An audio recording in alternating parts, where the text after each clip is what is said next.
Assalamualaikum warahmatullahi wabarakatuh.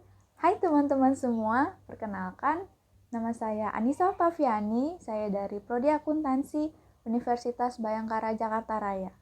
Hari ini saya akan mengulas materi tentang praktik teknik lobby dalam komunikasi pada course Teknik Presentasi Digital yang diselenggarakan oleh Universitas Amikom Yogyakarta.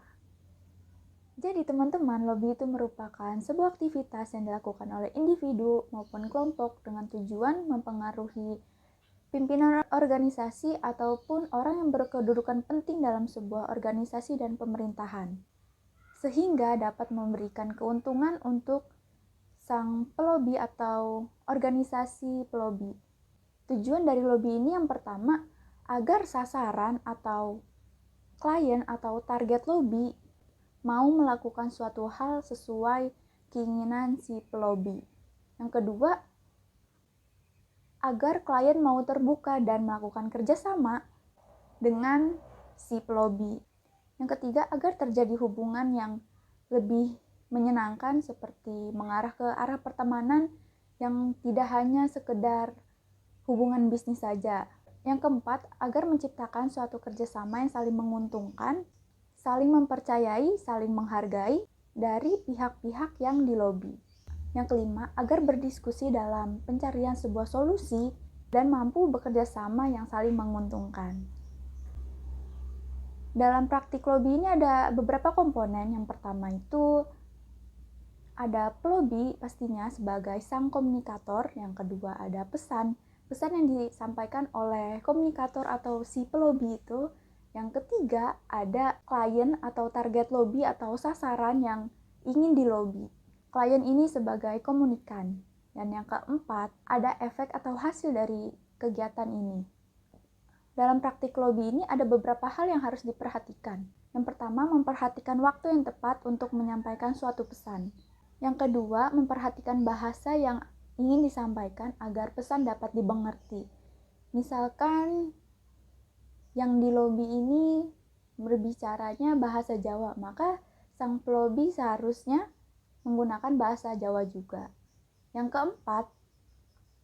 ketiga, memperhatikan sikap dan nilai yang harus diperhatikan agar pesan dapat dimengerti, juga agar bisa efektif. Dalam praktik lobby, kita harus menerapkan beberapa strategi agar berjalan efektif. Di antaranya, yang pertama yaitu menentukan urutan prioritas.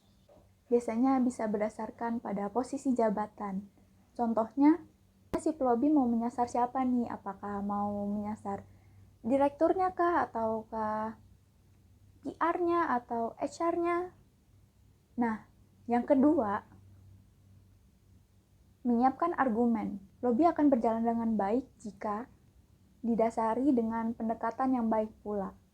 Lobby juga perlu diperkuat dengan berbagai data dan informasi. Jadi sebelum melakukan lobby, kita harus melakukan riset dulu nih sebelumnya supaya bisa berjalan secara efektif. Yang ketiga, merumuskan ide-ide. Misalkan ide apa yang akan mendukung si klien.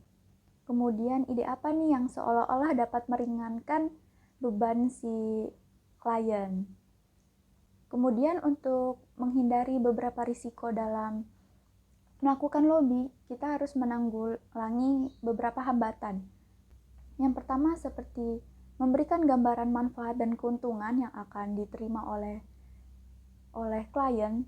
Yang pertama, si pelobi harus memberikan gambaran manfaat dan keuntungan apa yang akan didapatkan oleh si klien. Yang kedua, meyakinkan bahwa keputusan yang akan diambil oleh si klien tidak akan mengancam dirinya. Yang ketiga, memberikan solusi yang akan menjamin keamanan dan keselamatan si klien. Yang ketiga, memberikan solusi yang akan menjamin keamanan dan keselamatan si komunikan atau si klien beserta keluarganya, karirnya, dan masa depannya. Kemudian ada 4 hal nih yang harus diperhatikan dalam praktik lobby. Pertama, materi yang disampaikan. Dalam penyampaian materi, si pelobi harus melalui 5 tahapan ini. Yang pertama yaitu pastinya greeting atau menyapa. Kita harus menyapa terlebih dahulu klien yang akan kita lobby. Kemudian kita melakukan perkenalan, kemudian menjelaskan maksud dan tujuan, dan juga pastinya menjelaskan feedback apa yang akan didapatkan oleh si klien. Hal kedua yang perlu diperhatikan dalam praktik lobby yaitu busana. Busana atau pakaian yang kita pakai dalam praktik lobby perlu disesuaikan juga nih. Misal, orang yang akan kita lobby adalah direktur perusahaan X, maka busana kita harus juga diperhatikan nih, kita harus berpakaian yang rapi dengan formal look. Misalkan kalau cowok menggunakan setelan jas. Yang ketiga yang harus diperhatikan adalah bahasa tubuh. Bahasa tubuh juga perlu diperhatikan nih teman-teman. Saat kita melobi, usahakan jangan banyak gerakan tubuh karena gerakan-gerakan yang terlalu banyak akan mengganggu penglihatan si klien kita itu. Kemudian hal keempat yang perlu diperhatikan adalah treatment atau perlakuan. Perlakuan juga perlu diperhatikan nih dalam praktik lobby.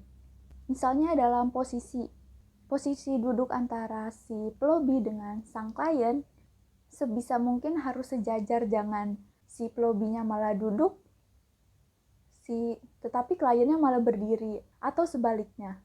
Dan juga posisinya harus berhadapan, jangan mengesampingkan ataupun membelakangi. Selain itu, saat memberikan minuman, sebaiknya memberikan minuman-minuman yang hangat. Jangan memberikan minuman yang dingin, karena minuman dingin nantinya akan membuat si klien itu menjadi kaku. Kemudian ada contoh dalam praktik lobby nih. Contohnya, misalkan konteksnya dalam kebutuhan fasilitas kesehatan. Pelobinya adalah direktur perusahaan rumah sakit X dan kliennya atau orang yang dilobi adalah Kementerian Kesehatan. Pertama, direktur perusahaan X ini atau si pelobi harus melakukan greeting ke Kementerian Kesehatan. Kemudian melakukan perkenalan, lalu menjelaskan keadaan rumah sakit saat ini. Misalkan dalam keadaan seperti ini, yaitu di tengah pandemi COVID-19, yang dimana angka pasien positif makin meningkat setiap harinya. Maka dari itu, rumah sakit selalu dipenuhi oleh para pasien yang positif COVID. Maka dari itu, dengan penuhnya rumah sakit oleh pasien, sehingga rumah sakit membutuhkan lebih banyak lagi fasilitas kesehatan. Contohnya seperti itu. Kemudian, Pak Direktur menjelaskan lagi nih, apa sih maksud dan tujuan bertemu dengan Pak Kementerian Kesehatan. Misalkan, oleh karena keadaan yang seperti dijelaskan tadi, maka Pak Direktur ingin meminta bantuan kepada Pak Kementerian Kesehatan untuk membantu menyediakan lebih banyak lagi fasilitas kesehatan di rumah sakit X. Setelah menjelaskan maksud dan tujuan, maka Pak Direktur itu harus menjelaskan juga nih feedback apa yang akan didapatkan oleh Kementerian Kesehatan. Misalkan, jika Kementerian Kesehatan memberi bantuan kepada rumah sakit X untuk menyediakan lebih banyak lagi fasilitas kesehatan, maka citra organisasi akan dinilai baik oleh masyarakat. Lalu, masyarakat akan senang sekali akan apa yang telah Kementerian Kesehatan lakukan. Selain itu, para pasien di rumah sakit X juga terpenuhi kebutuhan fasilitas kesehatannya. Jadi seperti itu ya teman-teman contohnya. Baik, sekian dari ulasan materi hari ini. Wassalamualaikum warahmatullahi wabarakatuh.